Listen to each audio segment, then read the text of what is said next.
तो class 9th chapter 6 lines and angles, कुछ कहानियाँ रुक गई थी जिसको फिर से शुरू किया जाए। तो लाइन्स एंड एंगल्स पढ़ने के लिए कुछ कॉन्सेप्ट्स जो हैं वो हमें पता होने चाहिए जिसका हम यूज़ करेंगे, और ब्रीफ में मैं बात करूँगा। आराम से आप इसको समझ सकते हैं और आपको काफ़ी लाभ देगा, ऐसा मेरा मानना है। लाइन्स एंड एंगल्स में सबसे पहली चीज़ आप देखिए, आपको लीनियर पेयर्स के बारे में पता होना चाहिए।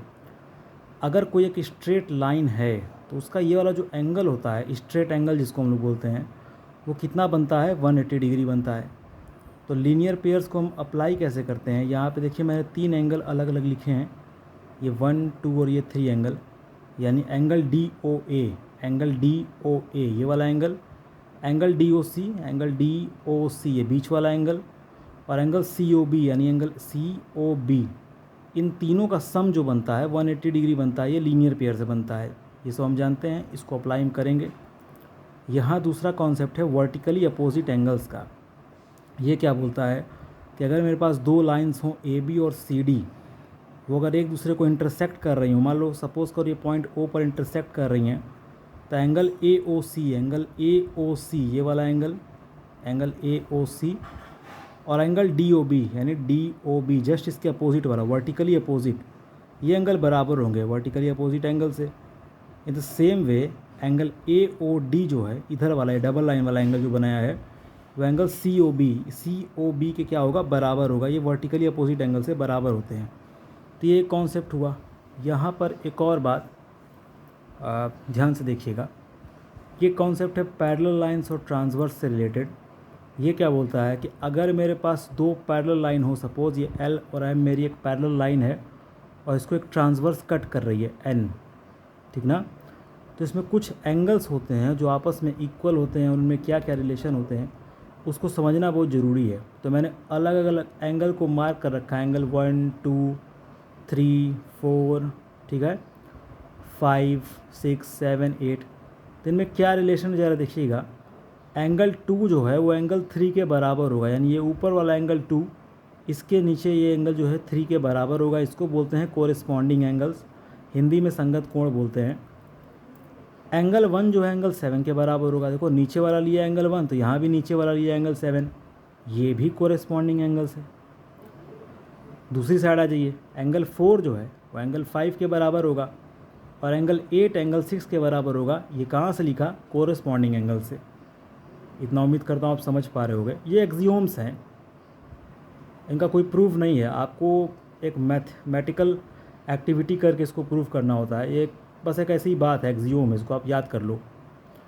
यहाँ देखो angle 1 is equal to angle 5, angle 1 यहाँ पर है, एंगल 5 देखो दूसरी साइड वाला है। कोरिस्पॉन्डिंग एंगल में देखो एंगल 2 और एंगल 3, या एंगल 1 या एंगल 7, एंगल 4 और 5 लिया, 8 और 6 लिया, ये सब एक ही साइड के एंगल थे। ऑल्टरनेट इंटीरियर एंगल में क्या है? एक एंगल देखो इस साइड का है एंगल 1, एंगल 5 इधर का है।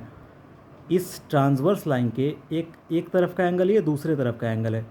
Angle 1 is equal to angle 5, इसलिए इसको बोलते हैं ऑल्टरनेट इंटीरियर एंगल। एंगल 8 जो है उसी तरह एंगल 3 के बराबर हो जाएगा, ये भी ऑल्टरनेट इंटीरियर एंगल है। एक और पेयर बनते हैं एंगल 4 और एंगल 7। देखो दूसरे साइड का है ना, एक इस साइड का है, किस साइड का है। एंगल 4 और एंगल 7 भी आपस में बराबर होंगे। ये है ऑल्टरनेट एक्सटीरियर एंगल है ये। और एंगल 2 जो है वो एंगल 6 के बराबर होगा, एंगल 2 एंगल 6 के बराबर होगा। इनको बोलते हैं ऑल्टरनेट एक्सटीरियर एंगल। आ रही बात समझ में? और of course angle 4 is equal to angle 1, angle 8 is equal to angle 2, angle 5 angle 7 के बराबर है, और एंगल 3 एंगल 6 के बराबर। ये कहाँ से लिखा? ये आप देख सकते हो वर्टिकली अपोजिट एंगल्स के कॉन्सेप्ट से लिखा है। और एक और रिलेशन जो हमें पता होना चाहिए वो ये है कि एंगल 8 प्लस एंगल 5 180 डिग्री होते हैं। ये अंदर वाले एंगल हैं, एंगल 8 और एंगल 5, और उसी तरह एंगल 1 और एंगल 3 जो हैं ये भी मिलकर क्या बनते हैं? 180 डिग्री बनते हैं। अब वापस उस सवाल पे आते हैं जहाँ हम उस दिन फंस गए थे, तो उस पर चर्चा एक बार कर लेते हैं। इस क्वेश्चन में आपको दिया है POQ एक स्ट्रेट लाइन है। POQ जो है वो एक स्ट्रेट लाइन है, हमें दिख रहा है। OR जो है वो परपेंडिकुलर है PQ के, ये भी हमें दिख रहा है। आपको प्रूव करना है कि एंगल जो ROS है एंगल आर ओ एस, ठीक ना, वो है हाफ यानी 1/2 angle Q O S minus angle P O S. ये आपको प्रूफ करना है। देखिए इसका प्रूफ बहुत इजी है, आप इसको आराम से देख के समझ सकते हैं। मैं थोड़ा सा आपको एक्सप्लेन करने की कोशिश करता हूँ। उस दिन मुझे प्रॉब्लम टफ़ लगी, लेकिन कुछ टफ़ है नहीं इसमें खास, क्योंकि आपको angle R O Q clearly दे दिया है कि ये 90 डिग्री है, ठीक। तो 90 डिग्री जब एंगल आर ओ क्यू हो गया तो मेरे भाई एंगल आर ओ एस और एंगल एस ओ पी या पी ओ एस कह लो, एंगल आर ओ एस और एंगल पी ओ एस, ये मिलके जो बचे हुए एंगल है क्या बन जाएंगे, 90 डिग्री बन जाएंगे बाय लीनियर पेयर। यहाँ देखो मैंने एस ओ पी लिखा है, यहाँ पे पी ओ एस लिखा है, बात एक ही है, ठीक ना। ये पूरा एंगल यहाँ पे 90 है, तो ये बचा हुआ इतना हिस्सा भी कितना होगा, 90 डिग्री का होगा। तो एंगल आर ओ एस और एंगल एस ओ पी या पी ओ एस ये मिलके बन जाएंगे 90 डिग्री। अब दोनों 90 हैं तो इक्वेशन 1 और इक्वेशन 2 को इक्वेट कर दो, यानी angle R O S plus angle P O S is equal to angle R O Q. Equation 1 और 2 से देख सकते हो। अब देखो एंगल आर ओ एस जो है, मुझे आर ओ एस को ही प्रूफ करना है, तो मैंने क्या किया, आर ओ एस को एक साइड रखा और एंगल पी ओ एस को उधर भेज दिया, तो माइनस पी ओ एस हो जाएगा यहाँ पर, आर ओ क्यू पहले से था। अब बड़े ध्यान से देखना मैंने आर ओ क्यू को क्या लिखा है। एंगल आर ओ क्यू को मैं क्या लिख सकता हूँ, तुम खुद बताओ। मैं इसको क्या लिख सकता हूँ, मैं इसको लिख सकता हूँ एंगल क्यू ओ एस, मैं एंगल आर ओ क्यू को क्या लिख सकता हूँ, एंगल क्यू ओ एस और minus angle R O S, ठीक, ये मैं लिख सकता हूँ। तो मैंने वही लिखा, आर ओ क्यू को मैंने क्या लिखा, angle Q O S minus angle R O S और minus angle P O S पहले से था। तो यहाँ पे angle R O S is equal to angle Q O S minus angle R O S minus angle P O S. अब इस minus are O S को मैंने इधर भेजा तो प्लस आर ओ एस हो गया, और इधर क्या बच गया, angle Q O S minus angle P O S. तो ये क्या बना, 2 टाइम्स 2 है, 2 times R O S is equal to angle Q O S minus angle P O S. अब यहाँ से 2 को यहाँ पे डिवाइड कर दिया, तो angle Q O S minus P O S upon 2, और इसको मैं ऐसे भी लिख सकता हूँ 1/2 हाफ कर दिया और इसको अलग से Q O S minus P O S. इस तरह से आप इसको प्रूफ कर सकते हो, बहुत ईजी है, कोई बहुत टफ प्रॉब्लम नहीं है। कोई दिक्कत हो तो आप कमेंट में लिखिए और मुझे बताइएगा। यहाँ देखिए एक और क्वेश्चन आपको अच्छा मिला है, इसको भी समझ लेते हैं थोड़ा सा। उसी का 6.1 का ये 6 वाला क्वेश्चन है। एक मिनट। तो इस वाले क्वेश्चन में आपको क्या दिया हुआ था, इस वाले क्वेश्चन में आपको डायग्राम बनाकर सॉल्व करना है। आपको गिवन था angle X Y Z 64 degree, तो मैंने ऐसे बनाया इसको, angle X Y Z 64 degree है। एक और बात, ये सवाल सारे मैंने खुद से सॉल्व किए हैं, मैंने कहीं से छापे नहीं हैं। आप इतना मुझ पर ट्रस्ट रखिए, कहीं से मैंने छापे नहीं है ना कहीं से समझे हैं, जो मुझे समझ में आया मैंने सॉल्व किया है। तो आप बिंदास देखिए बिना किसी हिचकिचाहट के, और कहीं आपको कोई डाउट लगे तो आप बिल्कुल पूछिए। तो एंगल एक्स वाई जेड जो है वो 64 डिग्री है, ये angle X Y Z 64 degree दिया है।